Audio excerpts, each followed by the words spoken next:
Lielākā daļa no mums lieto e-parakstu. Vai vismaz ir par to dzirdējuši. Bet kas ir e-zīmogs? Šis video noteikti būs interesantāks organizāciju, tātad iestāžu un uzņēmumu darbiniekiem. Taču gandrīz katrs no mums strādā kādā organizācijā. Un iespējams, ka informācija par e-zīmogu var raisīt kādas domas par efektivitātes uzlabošanu, tātad arī par labāku konkurētspēju. Par e-zīmogiem man šodienas saruna ar uzņēmuma Trustlinks dibinātāju Edgars Stafecki. Kā lai zinātu, kam ticēt vai neticēt? Zīmogs ir viens no veidiem. Es saņemu tagad elektroniski apzīmogotu dokumentu. Kādā formātā? Tur plašs iespējas, daudz vienkārši viņas nezinu un neizmanto, jo ir šis te kaut kāds slieksnis barjeri jāpārkāp izprast to, un tad vēlāk arī kā to piešķilt. Reku mēs atradām, ja tā teikt, ir cigaretes gals, ja tā teikt, lūpkrās, ja, viņš ir pierādījums, ka mēs viņu elektroniski apzīmogos. Labā ziņa tāda, ka mēs digitālā brieduma ziņā kā valsts esam nonākuši līdz tam, ka mēs par tādiem runājam. Ne jau domājam, kas būs labākais printeris vai ātrākais pasts. Ar ko sākt tām organizācijām, lai saprastu, tas mums, jeb tas nav mums?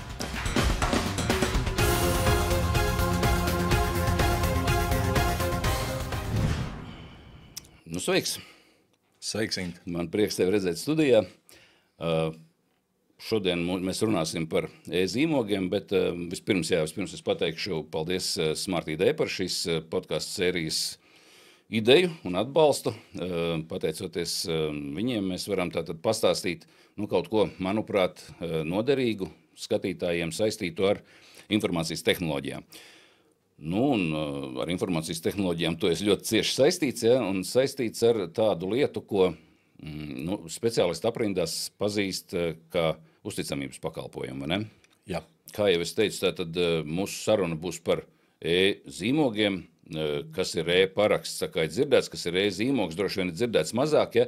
Un es jau pieteikumā teicu, ka šī saruna droši vien būs visinteresantākā organizāciju pārstāvjiem, tātad iestādēm, uzņēmumiem, bet vai varētu būt tā, ka kaut kas tur ir klausāms arī kā privātpersonā?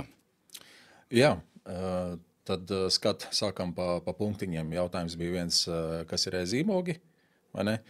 Ja pieņemam, ka klausītājs, skatītājs ir kaut kādā mērā pazīstams ar parakstu, tad tāda vienkārša veids, kā pastāstīt, kas ir e-zīmogs, tas ir paraksts, kuru ir izsniedzis uzņēmums, jeb juridiska persona vai iestāde sanāk. Tad, ja paraksta gadījumā mēs visi parakstamies elektroniski, mēs zinām, ka parakstu uztaisīja vai tā kā uzlika Edgars. Konkrēts cilvēks. Viņš ir būt dažādās lomās, tur tētis, valdes loceklis, pilnvarota persona vai kā privātpersona. Tas ir viņš. Un savukārt zīmogs ir tehniski tas pats paraksts, tikai tā paraksta izsniedzējs ir juridiska persona. Būtībā jau tieši tas pats, kas mums ir bijis kādreiz uz papīra, vai ne? Jo mēs visi varējām parakstīt kaut kādu dokumentu, vienalga, vai tā ir pavadzīme, vai tas ir līgums, ja? Bet ja mēs tā kā uzņēmumu vārdā darbojamies, tad tā kā tas zīmogs vēl prasījās, vai ne? Skat, ar parakstu mēs gan elektronisko parakstu, mēs gan apliecinām šo te datu tur nemainīgu, ka tas dokuments bija tieši šis, kuru es parakstīju tajā brīdī. Tieši šāds un nav bijis mainīts. Un ar parakstu es vienlaikus arī uzlieku vai piesakos vai apliecinu savu brīvu gribu vai savu apņemšanos par to saturu, izpildīt to, kas tur ir minēts. Zīmogam ir šī pirmā sadaļa izcelsme, ka viņš nāk tieši no šīs organizācijas, viņas vārdā, nemainīts, bet zīmogam nav šis te spēks paust apņemšanos vai paust šo te brīvo gribu. Tur ir mazliet šīs atšķirības, kādēļ tad mēs visur neizmantojam zīmogu, bet daudz viet izmanto parakstu. Bet skaitliskā ziņā godīgi vēl vairāk izmanto zīmogu. Tad, lai iedotu elektroniskiem datiem, tad pierādījumu, ka viņi ir īsti. Citiem vārdiem sakot, tātad, pat cik mēs tagad pārsvarā visi, man patīk domāt, ka pārsvarā, kad mēs darbojamies elektroniskajā vidē, tātad, ja mēs vienkārši uzrakstīsim kaut kādu dokumentu un aizsūtīsim tur kā e-pasta pielikumu, tad otrā galā saņem, es nezinu, pārtais savādāk, pārsūt tālāk, tā teikt, un saka, ka tā arī bija, vai ne? Tad mums vajag kaut kādu apliecinājumu, kad viņš šis te dokuments, lai arī kas tas būtu, ka viņš nav mainīts no tā brīža, kad kāds ir uzlicis to parakstu. Kad viņš ir tā kā radīts. Jā. Skat, tipiskākie tādi piemēri, varbūt vienkāršāk caur tiem. Mēs liela daļa es pieņemu.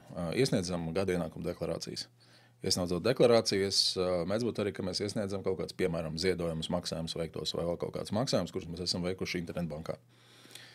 Un sanāk tā, lai mēs paņemam šos datus, viņi ir no bankas puses zīmogoti, iesniedzam viņu atbilstošai iestādē, un iestādē nav jautājumu, ka tas nāk no tās bankas, un ne jau Edgars ir uzzīmējis to PDF, to dokumentu, bet viņš tiešām nāk no šīs iestādes, un ir daudz vienkāršāk šis process, viņiem arī uzticēties. Nākamais ir, piemēram, ja tur arī lielas summas, tad arī droši vien būtu lielāka varbūtība vēlme noskaidrot, vai tiešām šis nāk no tās bankas, vai tiešām tās darījums ir veikts, vai varam uzticēties. Tas tāds, man liekas, ko ļoti daudz izmanto. Bet, zīmogs tādā praktiskā dzīvē. Bet arī tādā tālāk sākotnējā jautājumā bija organizācijām. Tātad primāri, lai apliecinātu to, ka šie dati nāk no mums, tādi viņi ir, tad mēs viņus apliecinām.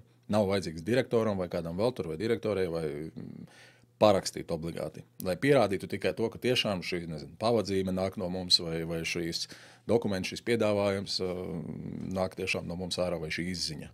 Labi, bet tad man uzreiz jautājums, to zīmogu taču arī, kādreiz kāds lika to zīmogu, kādam bija piekļūtam zīmogam. Kā tas tajās organizācijās, kam tad ir piekļuve? Jā. Skat, kas ir vajadzīgs, lai zīmogošanu varētu praktizēt? Pirmkārt, ir vajadzīga šī identitāte. Ja e-paraksta gadījumā es PMLP dabūju ID karti, uz tās bija tur tāds ievaros čips. Tajā čipā iekšā ir mans certifikāts, tā ir tā digitālā pase, ar kuru tad īstenībā tiek veikta šī parakstīšana. Tad parakstu mēs veicam ar privātpersonu izsniegtu digitālu šo te pasi. Tehniski viņš saucās certifikāts. Tad zīmogošanas gadījumā šis certifikāts arī ir jāiegūst iestādē, uzņēmumam, organizācijai. Lai to varētu izdarīt, ir jābūt pilnvarotai personai, kura vēršās pie LVRTC vai Smart ID, vai vēl ir virkne līdzīga statusa iestādes pa visu Eiropu. Un, attiecīgi, saka, lūdzu, iedodiet man organizācijas certifikātu, kur es izmantošu zīmogošanai. Tātad tas ir ceļš, kā iegūt certifikātu. Tālāk, kā tas praktiski notiek. Jā, kā tas praktiski notiek. Tad tiek saņemts minimālā programma, tāds kā USB puļķis. Tur atšķirās varbūt nianses, pie kura no šiem pakalpojumu sniedzējiem tiek iegūts. Vai jau tas certifikāts jau ir iekšā puļķī, tā kā jau iededzināts, vai tiek iedota līdzi arī tā kā simkarte, tā kā mēs telefonam saņemam, un tad tu paņem to čipu un ieliec tajā puļķī, un principā tev ir jau tavs uzņēmuma paraksts gatavs lietošanai. Kas tālāk ir vajadzīgs? Vajadzīga ir programma, kurā tad tu viņu darbinās, tāpat kā ar parakstīšanu. Tev ir ID karte vai Smart ID vai cita metode. Tu tajā programmā pieliec kā tādu failu un saki, es viņu tagad parakstīšu, bet parakstīšu nevis ar, piemēram, ID karti vai Smart ID, bet ar savu uzņēmuma identitāti, ar šo uzņēmuma certifikātu. Tātad šo te puļķi tu vai piesprāv datoram, vai tev ir parakstītājs, vai tev interneta pārlūkā, tā kā tu tagad taisi parakstīšanu, vienkārši šajā gadījumā viņš tiks tā kā runāts ar šo te puļķi, ievadīs savu PIN kodu, un tu esi apzīmogojis failu, vai parakstītāju, vai pārlūkā. Okay, tas izklausījās, ja tā teikt, vienkāršotā versija. Jo es kā iedomājos, teiksim, tikko, ko tu pieminēji, banka, ja mēs veicam maksājumu, mums ir maksājuma uzdevums ar bankas šo te zīmogu, un tā viņi, ja tā teikt, rodas, es domāju, simtiem un tūkstošiem katru dienu, maz ticami, ka bankā kāds, ja tā teikt, sēž ar puļķi, ja tā teikt, un tur kaut kādas pinkodus vada. Absolūti kā to dara lielajos apjomos? Absolūta taisnība. Šis bija pamata versija, tātad zīmogs pēc būtības ir pieejams ikvienam, uzņēmuma vārdā gribam zīmogot, iegūstam šo certifikātu uz puļķa un izmantojam viņu, kā mēs izmantotu ID karti. Un tas ir, mēs varam tādu iegūt, ja teiksim, mums Latvijā ir divi šie tā saucamie uzticamības pakalpojumu sniedzēji, kas darbojas ir Smart ID un ir e-paraksts, tad pie abiem diviem mēs tādu pakalpojumu pie abiem diviem var vērsties un pie abiem diviem var šādu pakalpojumu dabūt. Tas piemērs, ko minēja par banku, absolūti taisnība. Nav tā, ka tur sēž kāds un vada iekšā. Tā nevajadzētu būt. Zīmogošana patiesībā visvairāk mūsdienās arī izmanto tāda automatizētākiem lielāku apjomu gadījumiem. Minētā internetbankā vai, piemēram, dabūt kaut kādu izziņu no reģistriem. Lietotājs pats pieslēdzas konkrētajam pakalpojumam digitālā vidē. Vai tā ir tur internetbanka, vai tas ir mans kaut kas. vai tas ir valsts kāds pakalpojums, un tad saka, iedodiet lūdzu man šos datus, apliecinātus, jo man viņus vajag tālāk izmantot arī citiem, lai viņiem nerodas jautājumi par izcelsmi. Šajā gadījumā tad zīmogošanas šīs certifikāts joprojām paliek. Vienkārši tad varbūt viņš būs vai arī uz tā stika, vienkārši tad bieži vien jau skatās vairākus viņus izmantot, tīrais tā iemesla, ja viens stiks pēkšņi ir aizņemts vai nav pieejams, tad pie tā cita puļķa vēršās klāt un tad to izmanto, lai novērš šo pārtraukšanas iespējamību. Tad nodrošināt nepārtrauktību, tas būtu pareizāk apzīmēt. Tas ir tas viens gals. Un otrs gals, tad jau attiecīgi, kā viņu izmantot, viņa piekļuves dati un cits, tad ļoti drošā veidā, kontrolētā veidā uzņēmuma sistēmās ievieto, lai saskaņā tad ar kaut kādu plūsmu, konkrētā brīdī būtu iespēja zīmogot šos datus, ko lietotājs paņem ar zīmogu. Tad minētā internetbanka ir internetbanka, kurā mēs strādājam, viņi saka, lietotājs saka iedomāt šos datus zīmogotus. Tad tehniski fonā sanāk vēršas pie slāņa, kurš tālāk jau runā ar šiem certifikātiem un saprot, jā, Edgars, jā, mēs zinām, kas ir Edgars, jā, viņš ir īstajā vietā, kurā mēs ļaujam izsaukt mūsu zīmogu, uzlikt uz šiem datiem, un šiem datiem mēs ļaujam likt mūsu zīmogu. Tādā veidā uztais brīnišķīgu automatizāciju, man nav jāiet uz banku, bankā kādam nav jādara papildus darbi, un datu saņēmējiem arī ir pierādījumi par šiem datiem. Internetbankas, pašapkalpošanās portāli, valsts sistēmas, un tu zini, aizvien vairāk dažādos arī privātu sektora pakalpojumos daudz, kur parādās. Mēs vienkārši viņus bieži nepamanām tos zīmogus. Es saprotu, ka mums tā īsti, ja tā teikt, ja nav liela vajadzība pēc viņa pamanīšanas, jo tā kā viss notiek, vai ne? Būtībā ideālā sistēma ir tā, ka viss notiek, ja vienkārši notiek, ja. Ja kas darās apakšā, es līdzīgi uzreiz varu teikt, pieņemsim Googles, ja. Visi tā kā ir dzirdējuši, ja. Googles milzīgs meklētājs, ja, bet tas lietotāja saskarnība, lietotāja interfejs, ja viena rindiņa, ierakstīja, ko tu gribi, viņš tev iedeva, ko tu gribi. Ja, labākos rezultāts, ja, tā kā, būtībā, ja, jo vienkāršāk lietojama priekš lietotāja, jo būtībā viņi ir. Pajautāšu papildus jautājumu. Pēc tā, ko tu saki, ja, tātad tu pārstāvi uzņēmumu, kurš saucās Trustlinks, pareizi? Jā, un jūs nodarbojaties ar šo te sistēmu ieviešanu, kura ļauj kaut kādā veidā, izmantojot uzticamības pakalpojumus, kaut kādā veidā automatizēt kaut kādas darba plūsmas. Ne? Pēc tā, ko tu tikko teici, man izklausās, ka, lai kaut ko tādu ieviestu, it sevišķi tur, kur kaut kāda automātika notiek, ja? Nevis vienkārši, teiksim, mēs pinkodu ievadam un līdzīgi, teiksim, kā parakstam, ja? Bet, tā, ka mums vajag to lielos apjomos, ja? Izklausās, ka tur ir, kaut kādi pietiekami lieli ieviešanas darbi. Līdz ar to man jautājums, vai ticami, ka šis te e-zīmogs, ka viņš, kad drīzāk ir lietojams, lielām organizācijām, kur ir daudz šo te parakstāmo dokumentu, vai tā varētu teikt? Lielā mērā tev ir taisnība. Primāri šo te labumu arī no tādas automatizācijas, no integrācijām novērtēt to uzņēmumu, kuriem ir ievērojams apjoms ar datiem, ar procesiem, klientiem, darbiniekiem. Un sanāca, ka tur varētu būt divas lietas, ja, kad ir vai liels apjoms ar klientiem, vai klients varbūt ir maz, bet ir liels apjoms ar dokumentiem. Jā. Gan, jā. Abi divi šie virzieni, bet es neizslēgtu no bildes arī mazāku uzņēmumu piemērs. Es gribu pierādīt, ka šie dati ir mans, intelektuālais īpašums vai mana uzņēmuma vai izcelsme ir mana. Tad viens no veidiem, kā to apliecināt, var parakstīt, var zīmogot. Neslēpšu, joprojām nāk arī no citām Eiropas valstīm pieprasījumi, kur tādi tiešām mazi vidēji uzņēmumi, pēdējais bija, piemēram, izmeklēšanas birojas. Visi viņu lietas pierādījumi, viņi ir tur 6 cilvēku uzņēmums, viņiem vajag visus šos datus arī ar apliecinājumu. Un lai nebūtu tā, ka personas dati iet virsū, bet šie uzņēmuma dati ir tie, kas tiek izmantot parakstīšanai, šeit apliecināšanai, tad viņi meklē arī šādus risinājumus. Jā, tas, ko mēs darām, ir minētajā piemērā, mēs iedodam šo te vidusslāni, lai nav katram jāizgudro viņš no jauna, lai nav katram jāpielāgo savas sistēmas. Mēs iedodam to vidusslāni, kas vienkāršo tā paša zīmoga izmantošanu dažādos procesos, dažādās plūsmās. Jo kas tur ir apakšā ir uzdevums, tādiem varbūt vienkāršākiem vārdiem, bet joprojām mazliet tehniskie, ir jāsavieno dažādu krāsu kabeļi kopā. Ir šī certifikāts, kurš ir kaut kur uz šīs ierīces. ir sistēma, kurā tiek pārvaldīti dati. Un tad ir lietotājs vai nav lietotājs, atkarībā no plūsmas. Tad viņi visi ir kaut kā jāsavī kopā, lai tas notiek ātri, droši, stabili, kontrolēti. Un tad, tā ir tā vieta, kur mēs palīdzam atrisināt. Tā mūsu misija vai redzējums kopumā ir šeit uzticamības pakalpojumi, sākumā ļoti pareizi arī minēja. Zināmākie tad ir identitātes, ir paraksti, tie paši zīmogi, laika zīmogi ar tur parādās, bet īstenībā tas saraksts ir pagaršs. Un viņu doma ir šiem uzticamības pakalpojumiem, tās ir iespējas, kā digitālu vidi padarīt gan, uzticamāku, drošāku, un lai viņi sniedz vairāk iespējas.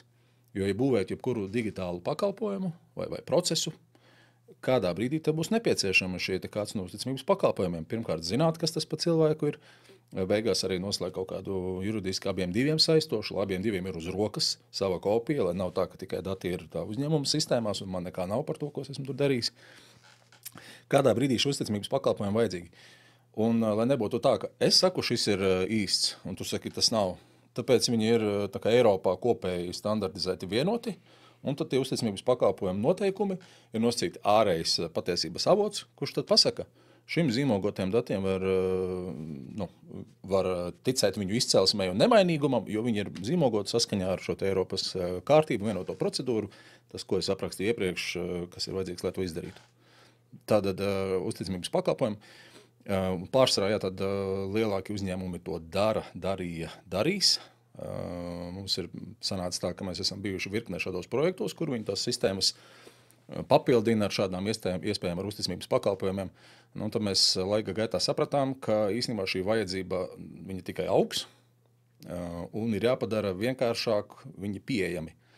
Ja tie pašie zīmogi paraksti ir pieejami tikai, kad tur, kur cilvēks dara ļoti lielu daļu darba, klikšķi staipa datus tur starp sistēmām un programmām, bet ja viņus varētu padarīt tā, ka es ienāku iekšā pakalpojumā vai savā sistēmā, dokumentu sistēmā vai personāla vai pašapkalpošanās portālā, piespiežu podziņu un ievadu savu PIN 2, idejas līdzīgi tā kā internetbankā maksājumu apstiprina, tad tā pieredze arī ir daudz vienkāršāka. Lietotājs pat nedomā, ka viņš paraksta. Viņš apstiprina, viņš piekrīt noteikumiem, darījumiem. Tehniski viņi tiek parakstīti, bet padarot to pieredzi vienkāršāku, arī šī apgūstamība, angliski saka adoption, viņa aug, cilvēki pierod, tas ir ērti. No otras puses ir regulēti, ir saprotami, pēc vienotiem noteikumiem droši un uzticami. Un tā ir tā lieta, kā ir tā sarežģītā, to, lai uzņēmumi un tādi spēlētāji, kā mēs palīdzam sakārtot lietotājiem, iedod man ērtu rīku, lai es zinu, ka ir droši, ka man nebūs problēma. Vai tu vari pastāstīt, jo agrāk nebija tāda uzticamības pakalpojums sniedzēja, vismaz mēs vispār nebijām dzirdējuši, ja? Ja, un arī, lai internetbankā ieietu, mums bija tur kodu karte, vai ne, ievadījām lietotāju vārdu, paroli, ja tā teikt, un sesto kodu no kodu kartes, ja, tur 5 cipariņas, ja, un iekšā bijām.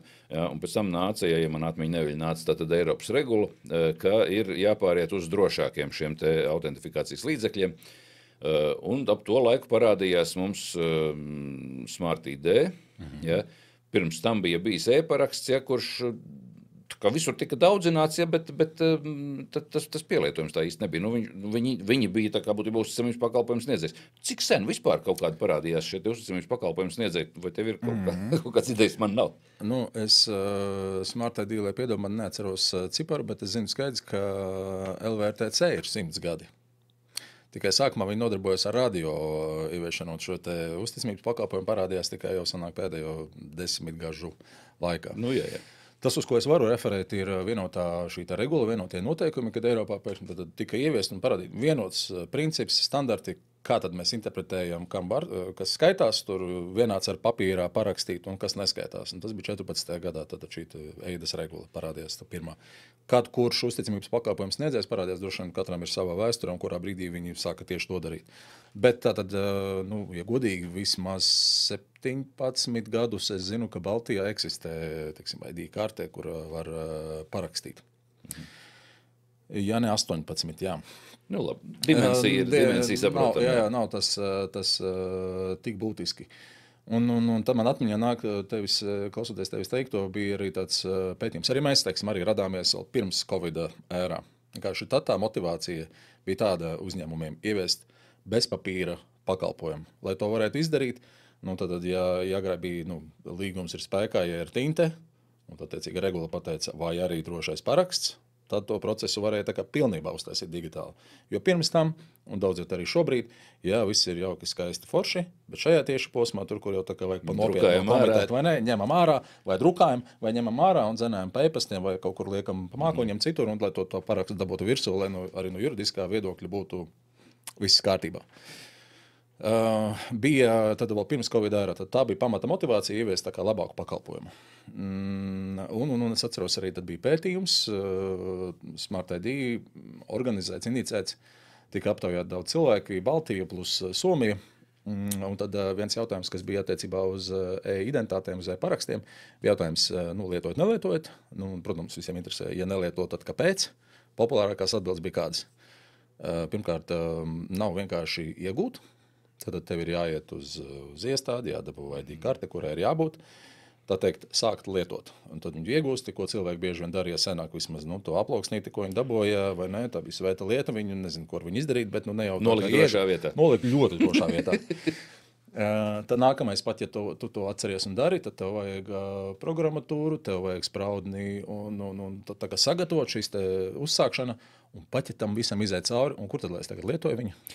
Uzvalsti. Par šito man ir atmiņā ļoti bēdīgs stāsts, ja, jo tad, kad Latvijā ieviesa to e-parakstu pašā sākumā, ja, bija uztaisīts tāds mazs video, ja, kā tad tagad, ja tā teikt, ne, un tur meitene, tiksim, tur Wordā uzrakst, ja tā teikt, ne, tur sveiki, tur, es nezinu, Jāna, daudz laimes dzimšanas dienā, un tālāk, ja tā teikt, ielikt to elektroniski parakstīt, to Word dokumentu, ja tā teikt, un aizsūtīt, man sanāca, kāda jēga, ja, jo neviens, kurš skatās, nevienam priekš kā elektroniski parakstīt, aizsūtīt, vienkārši e-pastā sveiki, Jāna, daudz laimes dzimšanas dienā. Tātad nebija šis te pielietojums nekur parādīts, ja?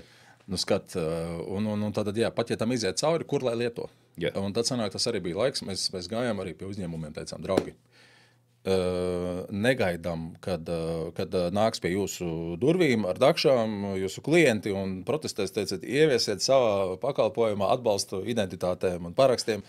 Tā nebūs. Tieši tādā masveida vai valstiskā arī līmenī, lai šāda veida iniciatīva, šāda uzticamības pakalpojuma kā piemērs, viņi tiktu vispār izmantoti, arī industrijām ir jāsadarbojas. Ir jādod signāls un jādod arī iespēja, kur izmantot savu identitāti, savu parakstu. Un atnāca Covid laiki, tad ļoti strauji iekustējās. Ne jau, ka pirms tam nebija, bet bija tā, grūtāk, smagnējāk. Pēkšņi visu vajadzēja. Pēkšņi tas bija tas viens no elementiem, kas nodrošināja to, ka vispār varēja procesi turpināt darboties, ka varēja attālināt, joprojām turpināt darbu, pieņemt darbā, vēl ko darīt, nodrošināt pakalpojumus, pieslēgties droši un tā tālāk. Tajā brīdī tam jautājumam iegūst jau tāds nacionāls strateģisks nozīmes vērtība. Cik mēs būsim labi aprīkoti un mācīti un pieraduši izmantot šādus digitālus rīkus. Es nesaku, ka klātienes tikšanās un tāds to vajag, bet vai tur papīru vajag, tas ir jau cits jautājums. Tātad kopumā ņemot, mēs varētu teikt, ka šis e-zīmogs, un sistēmas, kurās viņš ir varbūt tā kā iestrādāts, ja, tur ar kaut kādu automatizāciju un tā tālāk, ja, tas visvairāk ir vajadzīgs organizācijām, kuras darbojās, vai ar daudz klientiem, kā es teicu, vai ar daudz dokumentiem elektroniskajā vidē. Tieši tā. Tas kopsavilkums tāds sanāk, vai ne? Tieši tā. Mēs joprojām redzam, kad zīmogošanā prasa, bet vajag arī uzlikt tur vizuāli pazīmi, ka šis dokuments ir zīmogots, elektroniski parakstīts vai kā. Tad mēs mēdzam uzdot to jautājumu, vai gandrīz vienmēr uzdodam to jautājumu, un tad es ļoti pievarāts, kāda būs tā atbilde. Viens ir, lai lietotājiem ir nepārprotami, pat ja viņš atver, teiksim, ja tas ir PDF dokuments, ka viņš atver, nevienmēr varbūt viņš atver Adobe, kurā tur parādīs, ka ir parakstīts šis fails. Ja viņš atver pārlokā vai kur, viņš redzēs vizuālo pazīmi. Tā atbilde man tā kā nomierina. Ok, sapratu. Bet ja man saka, mēs jau viņus tāpat vēl drukāsim ārā un tā kaut kam dosim, un tad, lai pazīme virsū, ka viņš ir elektroniski parakstīs, tad bišķiņ ir tāds, kāda jēga, jo tam vairs nav tā juridiskā spēka, jo oriģināls ir elektroniskais. Tas arī... Tas netuvu ne visiem ir skaidrs, ka elektroniski parakstīts dokuments ir spēkā, kamēr viņš ir elektroniskajā vidē. Tiklīdz mēs izdrukājam viņu uz papīra, tad tas ir vienkārši papīrīts. Ja? Tad tas paraksts, tad viņam nav tāds viņš tur vairs tūmā spēks, tāds kāds viņš būtu elektroniski. Un sapcīt arī runājot par šo piemēru, reku ir jau valsts Eiropā, ļoti skaidrs zina, piemērs ir Polija, labs piemērs, ka arī to pašu zīmogu izmanto, lai atteiktos no papīra, piemērs ar personāla vadību. Un likumdošanas līmenī ir izdabūts cauri tas, ka digitalizējot personāla vadības dokumentus, ja viņi tiek zīmogoti, tad elektroniskā versija ir ar tādu pašu juridisku spēku kā papīra oriģināls. Un tad papīru var izmantot nāk ziema citiem cēlākiem mērķiem. Tas nav pilnīgi uz visiem dokumentu veidiem, tas šajā gadījumā Polijā uz personāla dokumentiem. Personāli, jo tiem ir parasti visilgākais dzīves cikls, cik tur ilgi ir jāuzglabā 75 gadi vai kā nu kurā. Un šis ir arī lielisks piemērs, kā arī tādi praktiski pēkšņi cilvēki redz arī, nav jau jāparaksta Ilzē vai Edgaram, ka tāds bija oriģināls, to procesu sakārto un izmanto šādu uzticamības elementu, tad parādās vēl visāds iespējas. Teorijā šitas viss, teorija laba, vai tu vari pastāstīt, labi, praktiski tātad, teiksim, pa bankām, ar kaut kādiem tur maksājumu uzdevumiem apzīmogotajiem, kurus mēs varbūt varam gribēt kaut kur pārsūtīt vai tur iesniegt vai vēl kaut kur, Tas saprotams. Tu minēji šo izmeklētāju komandu. Ja? Kā praktiski, kā tas viņiem? Viņiem ir kaut kāds, es nezinu, pierādījums. Kāds var būt pierādījums, kuru var elektroniski apzīmogot? Kā mēs skatāmies kaut kādas tur izmeklētāju seriālus, reku mēs atradām, tā teikt, ir cigaretes gals, tā teikt, lūpkrās, viņš ir pierādījums, kā mēs viņu elektroniski apzīmogosim. Viņi tiek parasti bildēti, vai viņi tiek kaut kādā veidā 3D skanēti šie te pierādījumi. Un atkal, tehnoloģiskās, attīstības šīs te dažādas jaunās iespējas, par mākslīgu intelektu daudz tiek runāts. Kā tas spēs emulēt vai atkārtot ļoti ticamā veidā kaut ko digitālā vidē. Kā lai es zinu, kurš tad ir īsts, kurš ir vai šo te izsmēķi, tā ir īsta bilde, kas ir pielikta lietai klāt, vai to varbūt kāds ir fabricējis, vai vēl kāds sazina. Tad, piemēram, šis te zīmogs ir veids, ka tā kā mēs viņu bildējām un radījām, viņš ir tieši šis, un viņš iesaldē šos datus, tā teikt, un iedod viņiem šo te uzticamības pazīmi. Citiem vārdiem sakot, tad jebkuru pierādījumu, kuru mēs, kā jau droši vien mūsdienās gribam elektroniskā veidā uzkrāt, un pārvaldīt, tad mēs viņu dzenam iekšā elektroniskajā vidē, tur ir kaut kāds priekšrocības, mums ir ērtāk viņu tur sameklēt, tā teikt, un tur apkopot vēl kaut ko, tā teikt, un tad visi šie dokumenti, viņi tiek apzīmogoti, tas ir atkal atkarīgs no uzņēmuma, no nozares, no procesa. Šobrīd arī, Latvijā, tas ir arī likumdošanas līmenī, kas ir tiesvedības materiāli, no noteikta laika viņiem jau būs jābūt zīmogotiem. Piemērs, izmeklēšana notiek, lietas apstākļi, iesniegumi, paskaidrojumi. Skaidrs, ka vairāk nestaigā ar tādām milzīgām mapēm, vismaz no tā cenšas jau iet prom. Tos datus šos dokumentus izmanto elektroniski, lai nebūtu diskusija par to, vai tā, ka pārvēršanas brīdī viņš bija tieši šāds vai nebija šāds, tad viņus arī turpmāk apzīmogos tādā veidā, pieliekot šo vēl uzticamības elementu. Un tās minēja personāla vadība, minēja rekrutu, piemēram, tiesvedības vai izmeklēšanas, minēju finanšu darījumi, minēju autortiesības, kaut ko es saražojis. Ir īstenībā vēl virkni dažādu pielietojumi. Tas pats pārējot, piemēram, parakstīt uz planšetēm, preču piegādē vai klientu apkalpošanā. Tas nav vairs drošais paraksts, visiem uzreiz pasaku, bet viņš nenozīmē, ka viņš nav derīgs. Un viens no veidiem, kā viņam stiprināt to juridisko nozīmi, pēc iespējas tādu nopietnāku un pārbaudāmu un uzticamu, ir arī, ka viņi šos datus zīmogo, piemēram. Tad daudzās arī Latvijā veselības iestādēs ražotāju uzņēmumu, kur piegādā preces, kuri vairāk nedrukā pavadzīmes, bet parakst šādi, arī pieliek klāt šo te zīmogu, lai ir mazāk jautājumi, kad viņus elektroniskā vidē pārvalda. Jā, tas ir tas, ko tu saki, kad mēs droši vien nenojaušam, cik daudzās vietās tas viss darbojās. Kā tu redzi, vai Latvijā ir potenciāli vēl daudz tādu uzņēmumu, kuriem tas viss noderētu, bet kas to neizmanto? Jā. Ļoti svaigs piemērs pētīt dažādus pakalpojumus online, kas ir pieejami. Nesen pat uzdūros vienam finanšu pakalpojumu cenrādim, kur bija tādas skaistas rindiņas. Tad ar aizdevuma līgumu nesaistītie pakalpojumi. Izziņa, ka tev nav parādu. Tad es gribu no šī pakalpojuma sava sniedzēja dabūt informāciju par to, kas man tur ir nav. Tur 5 eiro, tāda izziņa. Izziņa ar detalizētu skaidrojumu, tur vēl vairāk. Un gribu vēl pa pastu nosūtīsim vēl kaut ko. Man zinot šīs iespējas, man pirmā doma drauga, kāpēc tur nebūtu poga, iedodiet lūdzu man šos datus, man viņus vajag kādam citam, acīm redzot cilvēkam vajag. Varbūt tur ir kaut kāda motivācija, lai nejautā un tad uzliek cenu pretī. Bet, ja tas ir jautājums tikai par šo, ka tur vajag apstrādāt un vēl kaut ko, tad iedot šo piedāvājumu. Bieži vien arī, piemēram, redzēsiet varbūt no tām pašām bankām, bet tikpat labi jebkurš to varētu izmantot. Jūs saskaņojat līgumu ar savu sadarbības partneri vai kādu iesaistīto citu pusi. Tad pienāk šis maģiskais brīdis, kad vajag parakstīt. Labi, jums nav kaut kāda varbūt sistēma, kurā paraksts ir ieintegrēts vai tas ir jau automatizēts, jūs sūtīsiet pa e-pastu. Tad arī viena ierasta prakse, ko dara, viņu pirms aizsūtīt projām, ja otra puse parakstīs pirmā. Viņu zīmogo. Atnāk atpakaļ parakstīts, un tu redz arī, ka tavs zīmogs ir joprojām tur. Tad tu zini, ka tas fails nav bijis mainīts, viņš ir tieši tāds, kāds viņš no tevis aizgāja. Tu vari droši, tev nav jāsalīdzina divi atkal faili, tu zini, ka tas ir autentiski izcelsme. Tas tādā, kā pasargāt sevi un īstenībā kā arī pasargāt savu klientu, jo arī viņam ir uz rokas kaut kāds apliecināts pierādījums par tavu sadarbību ar tevi. Tā padomāt bišķiņ plašāk, ne tikai, teiksim, aizsargāt savus intereses, bet arī iedot kopumā drošāk šo te vidi. Tagad ir daudz šie te visi phishing, saucamais pikšķerēšana un kas tik vēl ne. Kā lai zinātu, kam ticēt vai neticēt? Zīmogs ir viens no veidiem. Te gan ir savi izaicinājumi, protams. Nesaku, ka tā ir panacēja visam, bet tā noteikti dod daudz iespējas. Kā es varu, teiksim, labi, es saņemu kaut kādu dokumentu, kurš ir, tad, kad es saņemu elektroniski parakstītu dokumentu, ja, tad, teiksim, Latvijai pieņems šis e-doc formāts, ja, es saņemu e-doc, ja, teiksim, tur, tie, kuriem kaut kāda darīšana bijusi, ja, viņi nojauš, ka tas tur ir jāvar vaļā tādā vai tādā veidā, kas parādīs uzreiz, kad tas ir parakstīts, ja, tur e-paraksta lapā vai kaut kādā e-parakstītājā vai dokobītā vai kaut kur nebūt, ja. Es saņemu tagad elektroniski apzīmogotu dokumentu. Viņš ir kādā formātā?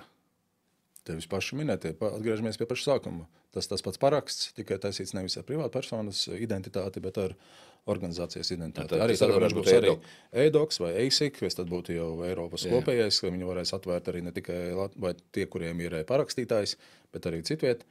Tā failu konstrukcija tur iekšē. Tas pats. Vienkārši tas, ko redzēs lietotājs, ka parakstītājs ir nevis Edgars, bet, piemēram, Trustlinks. Un šeit arī parādās vēl jaunas iespējas, ko arī varbūt ņemt vērā, izmantot. Tā zīmoga nosaukumu var iedot tādu, lai lietotājiem ir vieglāk saprast. Nevis varbūt tur pilns juridiskais nosaukums uzreiz obligāti parādās, bet, piemēram, apliecinājums no mūsu sistēmas. Uzņēmuma tāda certifikāta tajās detaļās, tajās identitātes detaļās, tur būs uzņēmuma nosaukums, tur reģistrācijas numurs, viss tā kā nākas, bet, lai lietotājiem iedot kontekstu, var arī viņu nosaukt. Un var arī pielikt klāt vēl plašāku kontekstu. Zīmogs tika izsniegts mūsu klientu apkalpošanas centrā Ķemeros. Vai vēl kaut kur, lai iedotu to kontekstu. Un tur plašs iespējas, daudz vienkārši viņas nezinu un neizmanto, jo ir šis te kaut kāds slieksnis barjeri jāpārkāp izprast to, un tad vēlāk arī kā to piešķilt. Vai ne? Tas savukārt ir tas, kur mēs nākam palīdzam plašāk izmantot. Labi. Man uzreiz, teiksim, teiksim, podcastu autoram, ja kaut kādu video satura autoram, ja man uzreiz varbūt nenāk prātā. Zīmogot var arī, bildes, video un ko tik vēl ne, tāpat kā parakstīt. Un iedot viņam šo te, apliecinājumu, piederību, oriģinalitāti. Viens no piemēriem, nezinu, cik daudz šo zinu, bet es viņu vairāk kārtīgi esmu redzējis, vienmēr priecājos par to. Tad viena no tādām atklātām jaunām vaboļu sugām, viņu saucās e-paraksts. Tad tā kā viņš tika atklāta šī vaboļu suga, ka nobildēts un parakstīts. Kaut kur otrā pasaules malā tas bija. Jā, un parakstīts tādā veidā, reku ir digitāli dati, kuri apliecina konkrētā brīdī, šitā tieši jau man bilde bija, vēlāk var visi dziedāt pakaļ vēl kaut ko, bet viss senākā digitāli pierādām elektroniskā vidē, pat reku pārbaudām, ir šī versija, tad veids, kā arī pierādīt kaut kādu faktu, notikumu minējumu par izsmēķi. Idejaski, jā, tad arī nobildēja, tajā brīdī viņš ir zīmogota, laika zīmogota, tad tas arī ir veids, kā pasargāt intelektuālo īpašumu un ko tik vēl ne. Jā, labi. Man, teiksim, ja, kā video satura autoram man uzreiz tā nenāk prātā, bet varbūt tu vari pateikt, pieņemsim, organizācijas kurām ir kaut kāda darīšana ar lielām dokumentu vai klientu plūsmām, ja, kā es jau teicu. Ja. Un ja viņi gribētu kaut ko tā kā tur automatizēt un padarīt efektīvāku, ja, šo te darbu, jo viena lieta ir klientu ērtība, ja, un otra lieta ir organizācijas resursu taupīšana, ja, jo ja mums kaut kādi bieži darāmi darbi, ja mums nav jādara ar roku, ja, bet mēs tā kā to uzticam mašīnai darīt, ja, mums vajadzētu būt efektīvākam tam darbam. Ja. Lai saprastu, vai un kas ir darāms šajā virzienā, ko tu ieteiktu, kas organizāciju pārstāvjiem, kādā veidā būtu jādomā, vai viņiem ir vispirms jāsaprot, vai kā viņi var saprast, vai viņiem ir kaut kas tāds, ko var ar šo te automatizēt, jeb nē, ar ko sākt tām organizācijām, lai saprastu, tas mums, jeb tas nav mums? Izzūmēšos ārā tādā helikoptera lidojumā. Principā, pirmais solis ir saprast, kā mēs strādājam, kā mēs funkcionējam, saprast procesus. Viena no pazīmēm, kurā tad varētu šo uzticamības pakalpojumu būt noderīgi, ir, ja vēl joprojām ir, teiksim, fiziska dokumenta apritē, saprast, kuri tie ir, un varbūt arī ne uzreiz turiet un tur visu printerus sadedzināt, mest logo ārā, vēl kaut ko. Saprast, kas tie ir, cik daudz, cik bieži, kāpēc viņi ir papīrā. Visticamāk, vai tā ir tradīcijas spēks, jeb tāda inerce, vai tad jā, mēs tā mūžam darīs, kas joprojām ir tradīcija, vai tā ir varbūt nevienmēr zināšana par to, ka var pāriet viņus arī elektroniskā vidē. Ja ir kaut kādi nākamais paskats, ir mēģinājuši iet elektroniskā vidē, ir šīs te varbūt bāža vai neziņa, vai ko es strādāju starptautiski, ko darīs otrā galā mans klients, vai tas viņam darēs, vai man nebūs kaut kāda ziepes, vai viņam nebūs kaut kāda ziepes. Lielam atbildes uz tiem jautājumiem ir. Labā ziņa ir tāda, ka mēs digitālā brieduma ziņā, kā valsts, esam nonākuši līdz tam, ka mēs par tādiem runājam. Ne jau domājam, kas būs labākais printeris vai ātrākais pasts. Bet jau runājam jau šādā līmenī par tādiem jautājumiem. Tad saprotam procesus, saprotam, kas pa plūsmām, kas pa dokumentiem, visticamāk jau tas atdurās pret normatīvu kaut kādu fonu likumdošanu. Un tad visticamāk tas nonāks pie tam, ka tad joprojām vai šo paraksti ar tinti vai elektronisko parakstu. Saņemties, sāk lietot. Paraksts tas ir viens. Ja jūti, ka jau tev bieži ir paraksti, tad jau atkal ir nākamais attīstības līmenis izvērtēt, vai tiešām tas ir dokuments, ko vajag parakstīt. Mums ir bijis pieredzē klientam, palīdzam ieviest ļoti foršu strādājošu pakalpojumu, kur piesakās viņa produktam. Tad degvielas karte ar limitu. Reklāma plus lietotāju pieredze, pakalpojums ērtas un piesakās. Tad klients saka, Klau, mēs paši mēs kļūtam par to šauro vietu. 6 cilvēki un principā vada standartīgiem dokumentiem parakst, pinkodus visu laiku iekšā. Tad nonācam jau pie diskusijas par juridisko, vai tas šī gadījumā nebūtu zīmogs izmantojums. Jā, izrādās, ka varam izmantot, tur nav tāda ierobežojuma. Aiziet, pieliekam zīmogu, un tas process ir daudz ātrāks. Uzņēmuma pusē vairs nav arī šī monotona pēc būtības darbība. Tas, ko es teicu, tā kā bankā tak nesēdēs ar neviens, vai ne tā teikt, ja nevadīs pinkodus nemitīgi. Jā. Pārsvarā tā arī ir, ka zīmogu izmanto automatizētos procesos. Tā ir skaitā sadarbība, kur lietotāji klienti daudz nāk, vai daudz ražoti tiek dati, kuri citām pusēm ir svarīgi saprast, no kā viņi nāk un ka viņi nav mainīti.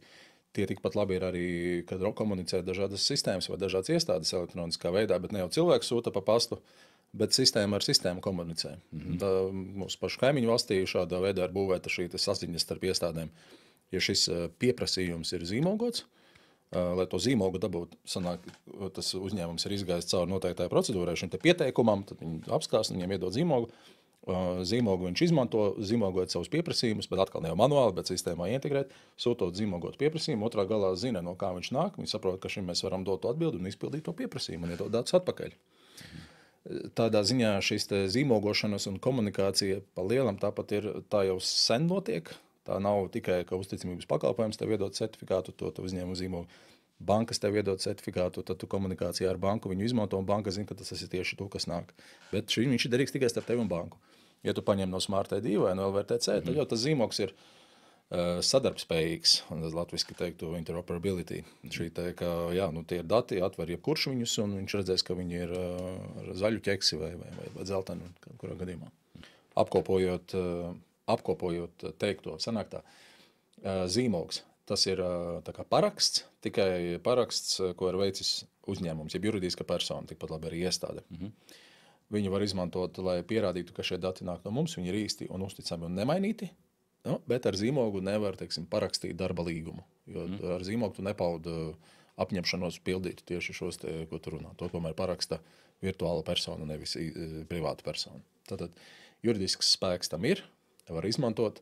Tipiski pielietojumi ir plūsmās, kur ir daudz šie te nepieciešamība izdot dokumentus, izdot datus elektroniskā veidā, lai nevajag parakstīt.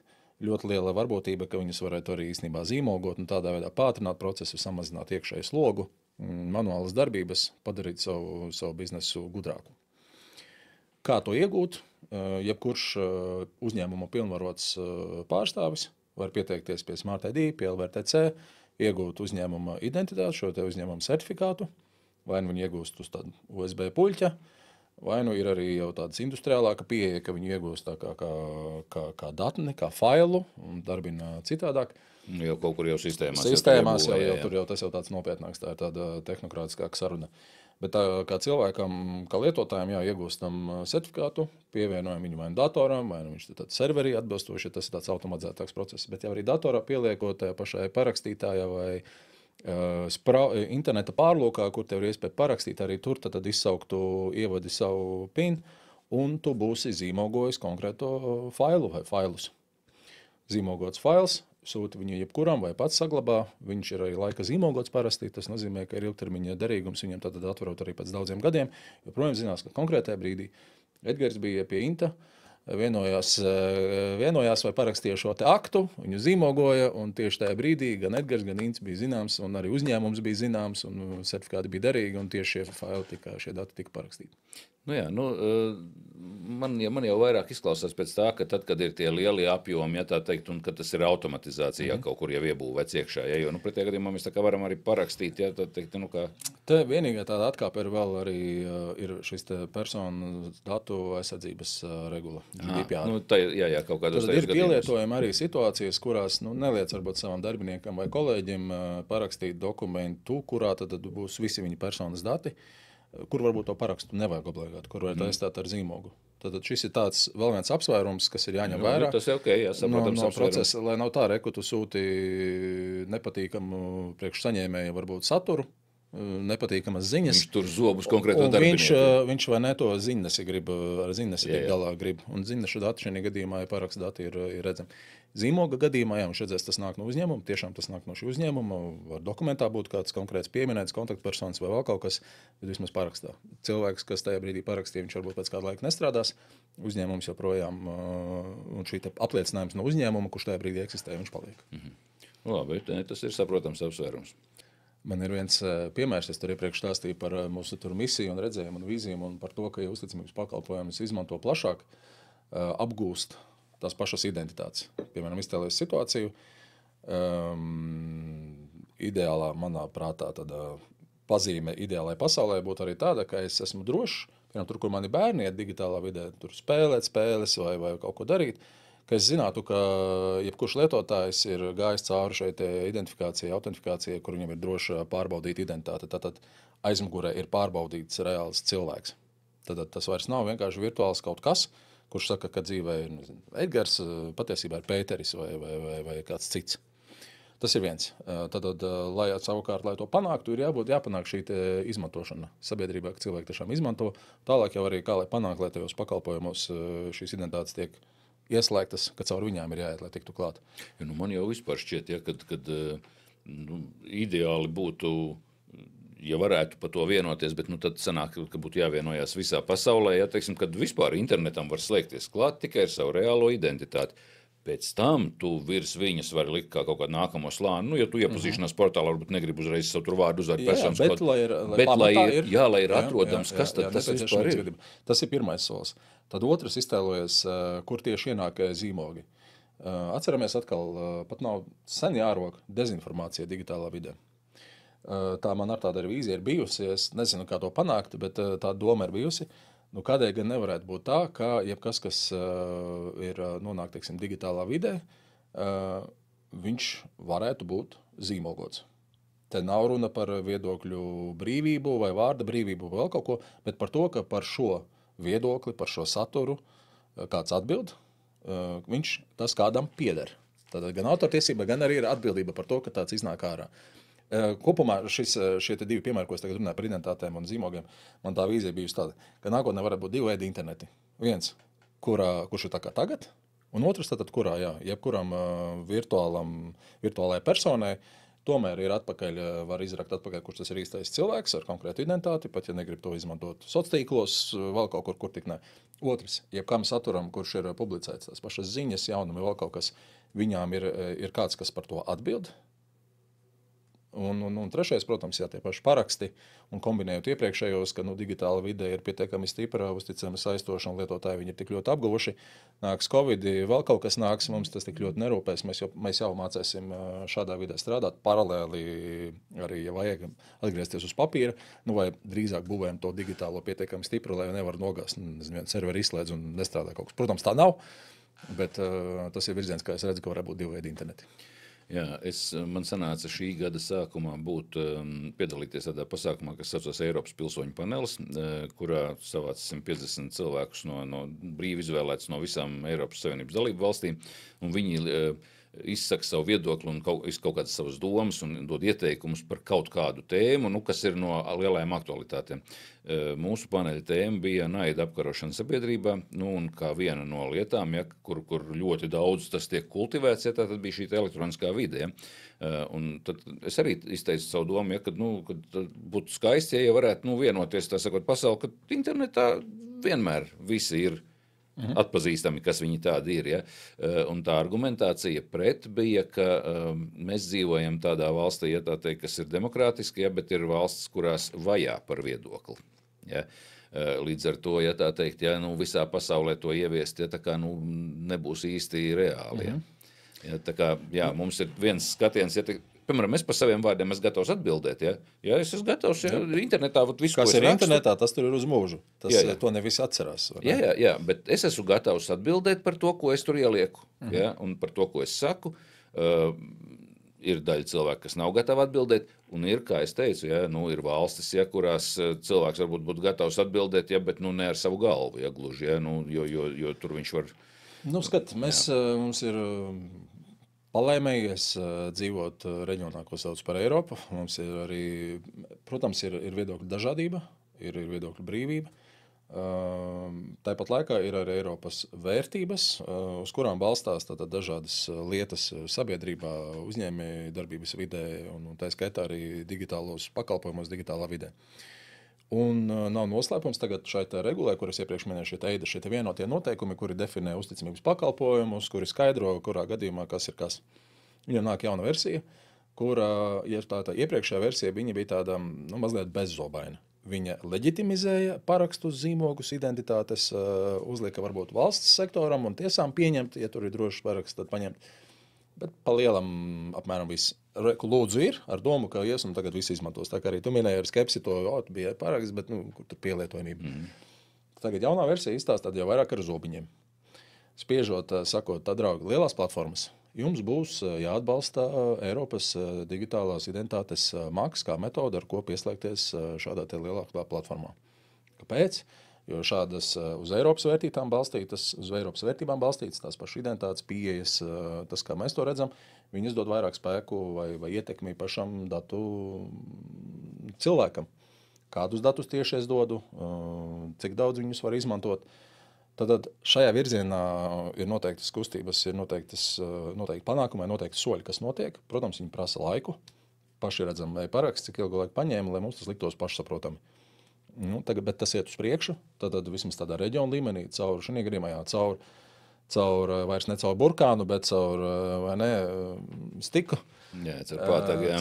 Caur pātagu, bet ja tā virzienā, ka tomēr ir demokrātija, bet kaut kādai kārtībai ir jābūt. Ir tomēr arī policija, arī demokrātiskā sabiedrībā, vai ir noteikumi un ir kārtība jebkurā ģimenē. Pajautāšu tad vēl vienu jautājumu. viena lieta ir likumdošana, kas atļauj, jeb kas uzliek par pienākumu, un otra lieta ir tomēr plaša sabiedrība, kam tas būtu jālieto. Kā tu vērtē Latvijā konkrēti sabiedrības izglītotību, ja, un vai viņa ir pietiekama, jeb kas pietrūkst, lai viņa būtu izglītotāka? Es kāpēc to prasu? Tāpēc, kad es taisu, teiksim, tādus video, tu droši vien zini šajā kanālā, kur es stāstu par to, kā kaut ko lietot. Ja?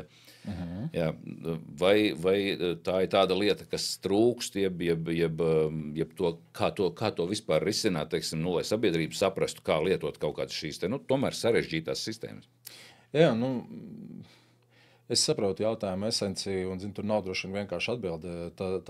Mana domāšana līdz šim, un tā pieeja ir bijusi tāda sarežģītas lietas, kā angliski saka compliance, jeb atbilstība normatīvajām vai regulatoru prasībām.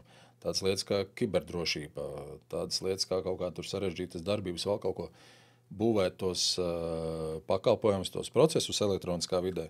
Tādus, lai lietotājiem būtu pēc iespējas mazāk par to jādomā un mazāk iespējas kaut ko iet, kaut ko darīt. Jo tad jau vienkāršāk priekš lietotāji, jo vienkāršāk arī būs apgūt, saprast, kā darīt, un arī mazāk kaut kādu iespējamu problēmu.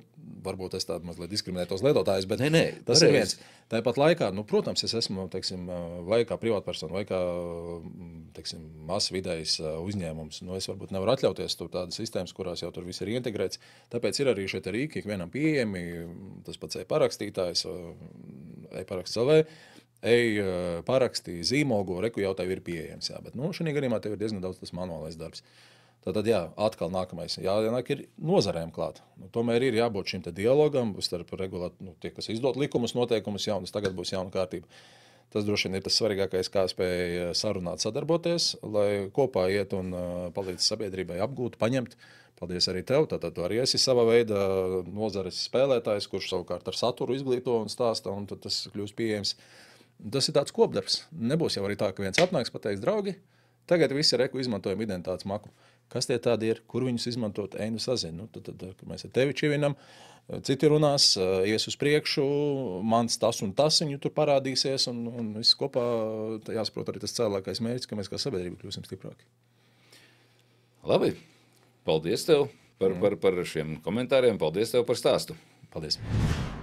Paldies, ja noklausījāties šo sarunu. Es esmu Inns, un jūs skatāties kanāla Rezumē LV, kurā parasti stāstu par tehnoloģiju izmantošanu ikdienā, bet tagad jaunajā šajā podcastu formātā arī sarunas ar dažādu jomu speciālistiem par tēmām, kas arī jums varētu būt interesantas. Šī konkrētā podcastu sērija par jautājumiem, kas ir saistīti ar informācijas tehnoloģijām, ir tapusi pateicoties Smart ID iniciatīvai un atbalstam, bet es ceru, ka mēs ar jums tiksimies jau nākamajos raidījumos. Šoreiz man tas viss. Atā. Identity anyone can trust.